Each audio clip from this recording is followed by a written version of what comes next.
बच्चों, कैसे हो आप सब। आई होप कि आप लोग स्वस्थ होंगे और मस्त होंगे। बच्चों, आज हम आप सबको दिखाने वाले हैं, बताने वाले हैं, क्या बताने वाले हैं कि हिंदी के 30 महत्वपूर्ण क्वेश्चन, क्या हिंदी के 30 महत्वपूर्ण क्वेश्चन हम आपको बताएंगे जो एग्जाम में बहुत ही आने वाले हैं, जो कई बार रिपीट हुए हैं। उन्हीं सब क्वेश्चनों को हम आपके सामने लाए हुए हैं। दोस्तों, थोड़ा सा ध्यान दीजिएगा। जो बहुविकल्पी है, मल्टीपल चॉइस टाइप क्वेश्चन के जो क्वेश्चन आ रहे हैं, हम उसी के बारे में आज चर्चा करने वाले हैं। तो दोस्तों, वीडियो पर पूरा अंत तक बने रहिएगा और चैनल पर आप नए हो तो चैनल को सब्सक्राइब जरूर कर लीजिएगा। तो चलिए वीडियो को हम लोग स्टार्ट करते हैं। देखिए, हमारा पहला वीडियो है कि मनमाना में कौन सा समास है। मनमाना में कौन सा समास है। तो मनमाना में देखिए कौन सा समास है। तो मनमाना को पहले हम लोग देखिए करेंगे मनमाना, इसका हम लोग विग्रह करेंगे। समास का क्या करेंगे? विग्रह। तो हो जाएगा मन से माना। क्या हो जाएगा? मन से माना। अब मन से माना तो इसका मतलब यहां पर ये देखिए क्या मिला है, कारक विभक्ति चिन्ह। तो कारक विभक्ति चिन्ह जहां मिलता है तो वहां पर कौन सा समास होता है? तत्पुरुष समास होता है। कौन सा समास होता है? तत्पुरुष समास होता है। तो चलिए थोड़ा सा समास के बारे में जान लेते हैं। तो समास क्या चीज है? तो देखिए, समास के 6 भेद हैं। समास के कितने भेद हैं? समास के भेद हैं आपके 6 भेद हैं। तो पहला आपका है अव्ययी भाव समास। कौन सा? अव्ययी भाव समास। ठीक। उसके बाद आपका तत्पुरुष समास है। कौन सा? तत्पुरुष समास। फिर आपका कर्मधारय समास है। कर्मधारय समास है। फिर उसके बाद आपका द्विगु समास है। फिर उसके बाद आपका द्वंद्व समास है। फिर बहुव्रीहि समास है। कौन सा? बहुव्रीहि समास है। तो इस तरह से तत्पुरुष समास के कितने भेद हुए? समास के 6 भेद हुए। और मनमाना में कौन सा समास है? तत्पुरुष समास है। अगला देखते हैं, कमल नयन में समास है। कमल नयन मतलब कमल के समान नयन, जहां पर देखिए तुलना की जाए। क्या की जाए? तुलना की जाए या समानता बताई जाए। क्या बताई जाए? समानता बिताई जाए। ठीक। तो जैसे आपका कर्म होगा उसी के अनुसार आपकी तुलना होगी, उसी के अनुसार आपकी समानता बताई जाती है। तो ध्यान दीजिए, कर्म के अनुसार यदि कुछ काम हो रहा है, उसके नयन कैसे हैं? कमल के समान। उसके नयन अच्छे हैं, इसलिए तुलना की जा रही है या समानता बताई जा रही है। तो जहां पर तुलना या समानता बताई जाए वहां पर कर्मधारय समास होता है। क्या होता है? कर्मधारय समास होता है। कर्मधारय समास में कौन सा पद प्रधान होता है? तो द्वितीय पद प्रधान होता है। कौन सा? द्वितीय पद प्रधान होता है। ठीक। द्वितीय पद प्रधान होता है। इस चीज को आप लोग ध्यान दीजिएगा। तत्पुरुष समास में भी द्वितीय पद प्रधान होता है। द्विगु समास में भी द्वितीय पद प्रधान होता है। द्वंद्व समास में उभय पद। क्या? उभय पद। उभय पद का मतलब होता है कि दोनों पद प्रधान होता है। क्या होता है? दोनों पद प्रधान होता है। चलिए अगले क्वेश्चन पर हम लोग चलते हैं। अब यहां पर देखिए दिया है हानि लाभ में समास है। तो हानि लाभ में कौन सा समास है? ध्यान दीजिएगा, द्विगु समास कब होता है? जब प्रथम पद संख्यावाची हो। क्या हो? प्रथम पद संख्यावाची हो, तब आप जान लीजिए कि वो क्या होगा? द्विगु समास होगा। तत्पुरुष समास में आपका क्या हो जाएगा? तत्पुरुष समास में ये होता है कि पहला पद मतलब या फिर उसे कारक विभक्ति चिन्ह वाला होता है। का कारक विभक्ति चिन्ह, ठीक, हो उसमें, अर्थात उसका विग्रह करेंगे तो कारक विभक्ति चिन्ह लगेगा। और देखिए बहुव्रीहि समास, तो बहुव्रीहि समास में क्या होता है? इसमें मतलब कि ये अर्थ प्रधान है। क्या है? अर्थ प्रधान है। और इसमें जो होते हैं वो पर्यायवाची शब्द अक्सर होते हैं। क्या होते हैं? पर्यायवाची शब्द जो होते हैं वो अक्सर क्या होते हैं? बहुव्रीहि समास। ठीक। और इसमें देखिए देवी देवताओं के, ठीक, सब पर्यायवाची होते हैं। तो देखिए हानि लाभ में आपका वैसे तो है कि द्वंद्व समास। क्या है? द्वंद्व समास है। मगर यहाँ पर द्वंद्व समास दिया ही नहीं है, तो इसमें से जो उत्तर होगा वो क्या हो जाएगा, नॉन। तो यदि आपका हानि लाभ दिया होता कि कौन सा समास है, अगर द्वंद्व रहा होता तो आप द्वंद्व पर मार के आते। अब देखिए पंचवटी में समास है, देखिए पंचवटी में समास है, तो एक चीज ध्यान दीजिएगा, पंचवटी क्या दिया है, पंचवटी।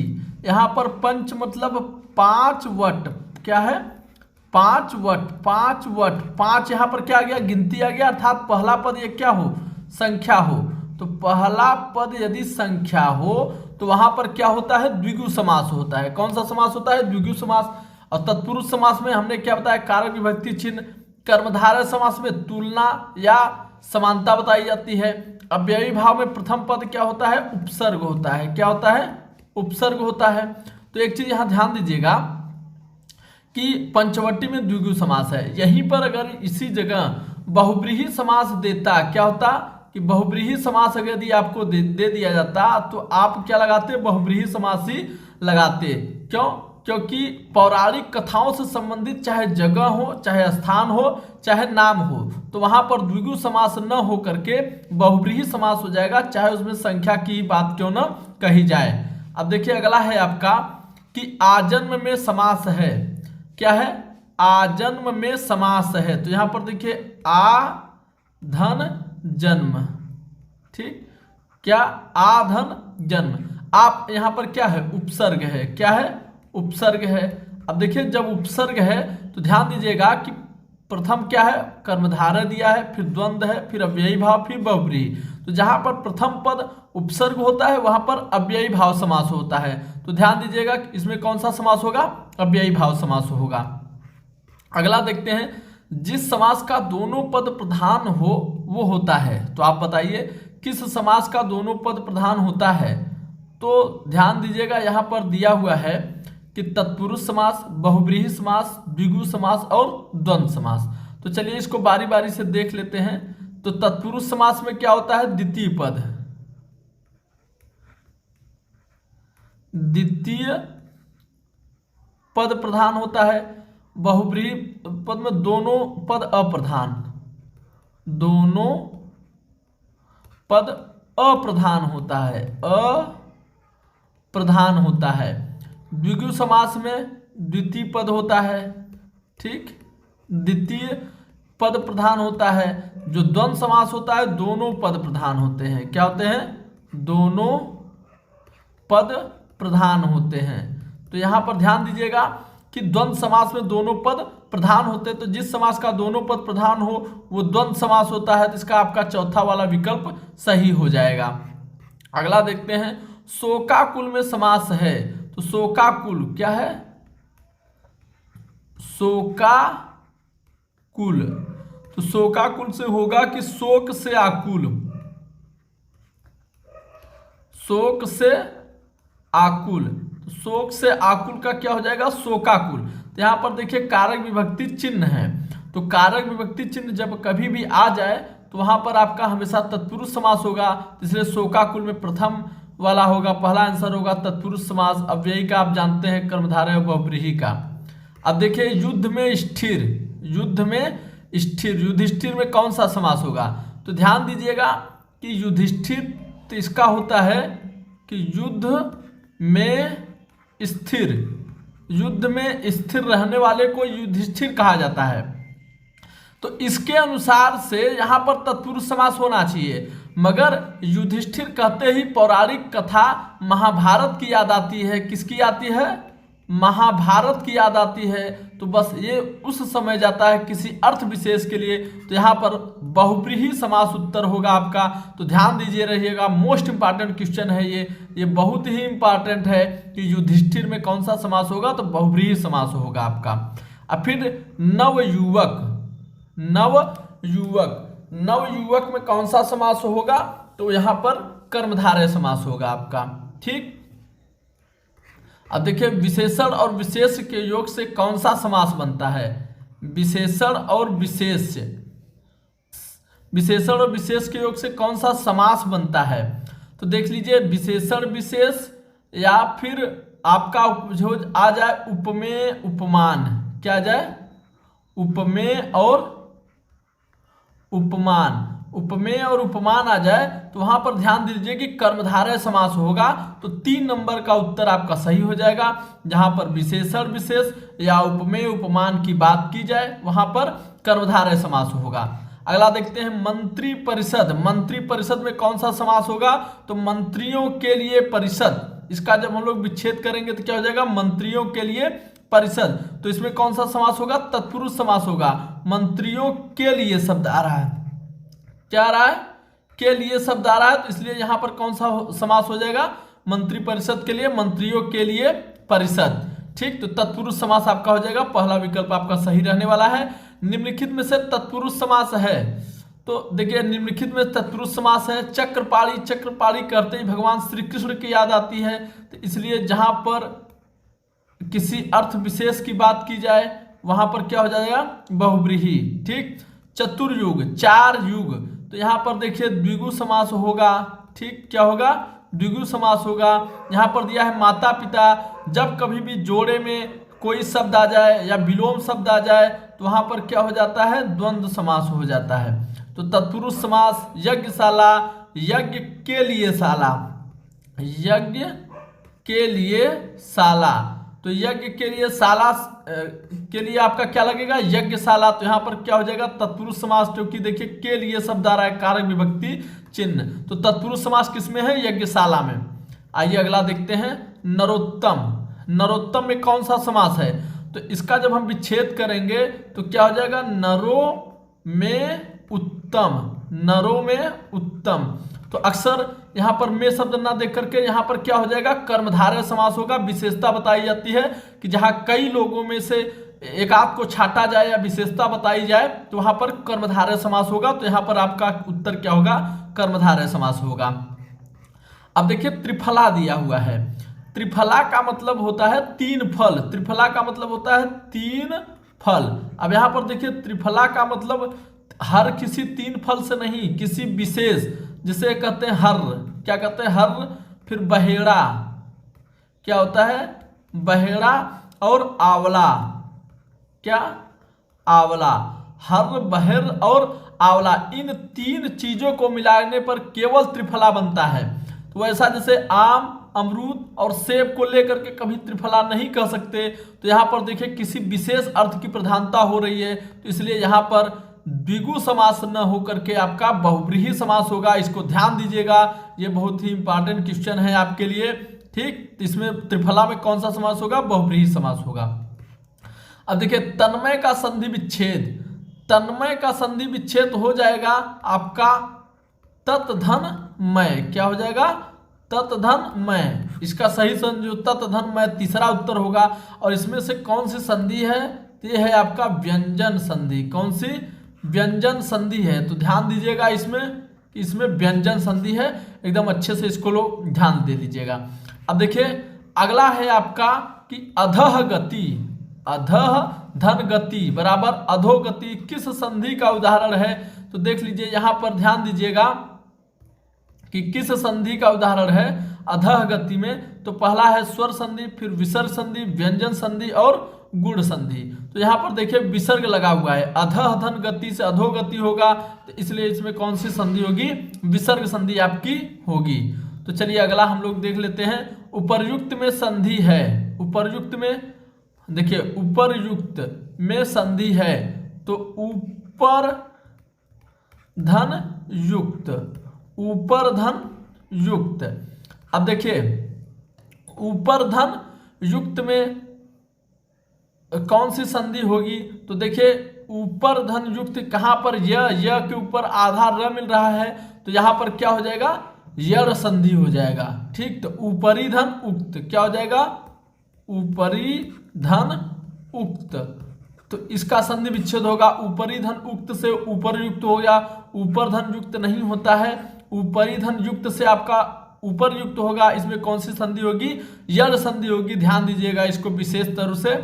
अब देखो पयोद में कौन सी संधि होगी? या पयोद में संधि है पयः धन द, क्या हो जाता है?